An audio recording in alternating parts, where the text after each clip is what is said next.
আসসালামু আলাইকুম গাইস, আমি ইলিয়াস, মোহাম্মদ ইলিয়াস আগেইন। সো বাংলাদেশ থেকে শেখ হাসিনা পালাইছে, এটা আমরা জানি। এটা নিয়ে আমরা আলোচনা করছি আগের ভিডিওতে। বাট যেটা নিয়ে এখন আলোচনা করতে চাচ্ছি যে যে আমরা আশাবাদী যে যে ছাত্র আন্দোলন, যে ইয়ং তরুণ ছাত্র সমাজ বা যে জি জেনারেশন জি, যারা আমরা আমরা হচ্ছে কি জেনারেশন সম্ভবত মিলিনিয়ামে পড়ে গেছি, যারা 96-এর আগে জন্ম হয়ে গেছে। এনিওয়েজ ভাই, আমরা সেম এনিওয়েজ। সো এই ছাত্র সমাজ যারা আন্দোলন করে স্বৈর শাসকের পতন ঘটাইছে, আমরা তাদের প্রতি আশাবাদী যে ঠিক আছে, তারাই হচ্ছে ভবিষ্যতে নেতৃত্ব দিয়ে ভালো একটা সুন্দর একটা সরকার গঠন করবে, এটা হচ্ছে আমরা আশাবাদী। But the truth is, the real বা গ্রাউন্ড ট্রুথ ইজ যে politics is a game, and এটা হচ্ছে কি নেভার এন্ডিং গেম। এটা কখনো শেষ হয় না, এবং এটা কখনো কি হয় নাই, মানে স্টপ হয়ে মাঝখানে কখন থামে না এই গেম, কখন থামে না এই গেম, কখনো শেষও হয় না। সো আমরা তো আশাবাদী যে ভালো একটা কিছু হবে বাংলাদেশে, ইনশাল্লাহ দোয়া করি। কিন্তু একেবারে গা হাত পা ছাইয়ে দিয়ে যদি এত আশা করে বসে থাকি, সেটাও একেবারে মানে বুকার মতো দেখায়। কারণ হচ্ছে পলিটিক্স গেম। এখানে আপনার কি মনে হয় যে আজকে শেখ হাসিনা চলে গেছে, সে 15 বছর অরাজকতা করে গেছে, স্বৈর শাসন প্রতিষ্ঠা করছিল, এবং অবশেষে ছাত্রদের আন্দোলনে, সাধারণ মানুষের আন্দোলনে তার তার ক্ষমতা পালাবদল হয়েছে। তো এখন একেবারে বাংলাদেশে সুখ চলে আসবে। এখন আর বাংলাদেশে কোনো কিছুই হবে না, কোনো প্রবলেম হবে না, আর কোনো দুর্নীতি অন্যায় অত্যাচার হবে না। It's quite impossible.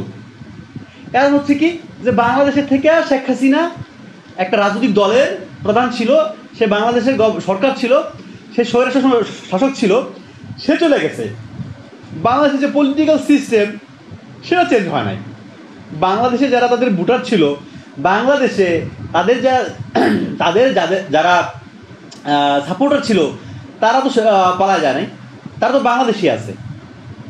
ইভেন এই আওয়ামী লীগের বিপক্ষে যারা ছিল, এর আগে যারা ক্ষমতায় ছিল, মনে করেন জামাত বা শিবির, তারা কি এই 15 বছর আগে, 16 বছর আগে বা 20 বছর আগে, যখন 91 সালে কিংবা 2001 সালে থেকে 6 সাল পর্যন্ত, তখন তারা কি মানুষের রক কাটে নাই, অন্যায় অত্যাচার করে নাই?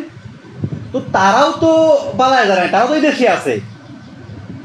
সো এতটা একেবারে গা হাত পা ছেড়ে দিয়ে এতটা আশাবাদী হওয়ারও কোনো কারণ দেখি না।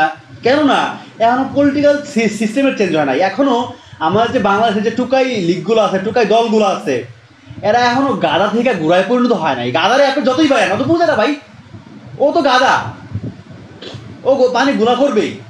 সো এই যে টুকাই ছাত্রলীগ বলেন, ছাত্র দল বলেন, বা টুকাই শিবির বলেন, এরা পানি গুলা করবেই।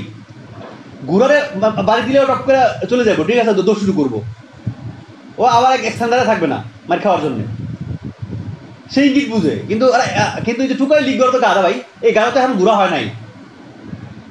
সো সেই জন্য বললাম যে একেবারে হাত পা ছেড়ে দিয়ে আপনার বাদী হওয়ার কোনো কারণ নাই।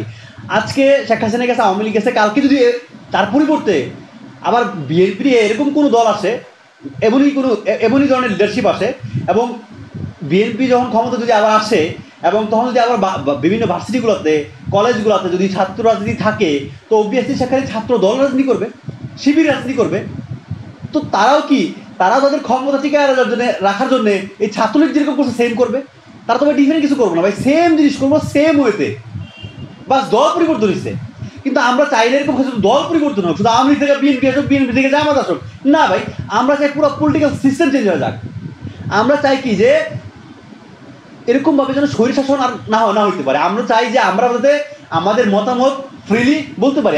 যদি মনে করেন যে কালকে বিএনপি আসে, তাহলে যেন বিএনপি কোনো অন্যায় করলে আমরা সরাসরি খালেদার নাম নিয়ে, তারেক রহমানের নাম নিয়ে আমরা এরকম ক্যামেরার সামনে বসা, মিডিয়ার সামনে বসা, ফেসবুকে লিখতে পারি, বলতে পারি, রাস্তায় আন্দোলন করতে পারি। আমরা চাই কোনো ছাত্র দল যদি আমরা চাই কি ছাত্র দল, ছাত্র শিবির বাসা থেকে ব্যান হয়ে যাক, কলেজ থেকে ব্যান হয়ে যাক, তারা তো, কিন্তু তারপর তারা একেবারে নিশ্চিত তো হইব না, তারা তো বিভিন্ন জায়গায় সক্রিয় থাকবো।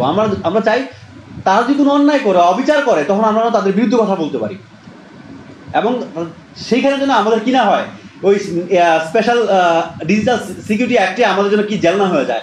আমরা চাই যে ডিজিটাল সিকিউরিটি অ্যাক্ট যেটা শেখ হাসিনা আইন পাস করছিল, সেটা যেন ব্যান করা হয়, বা সেটা যেন সংস্কার করা হয়, যে একেবারে কোনো একটা সরকারের বিরুদ্ধে কথা বলে, কোনো একটা এস্টাবলিশমেন্টের বিরুদ্ধে কথা বলে যেন আমাদেরকে কী করে না করে, দূরে গিয়ে একদম জেলে ঢুকায় না দেয়।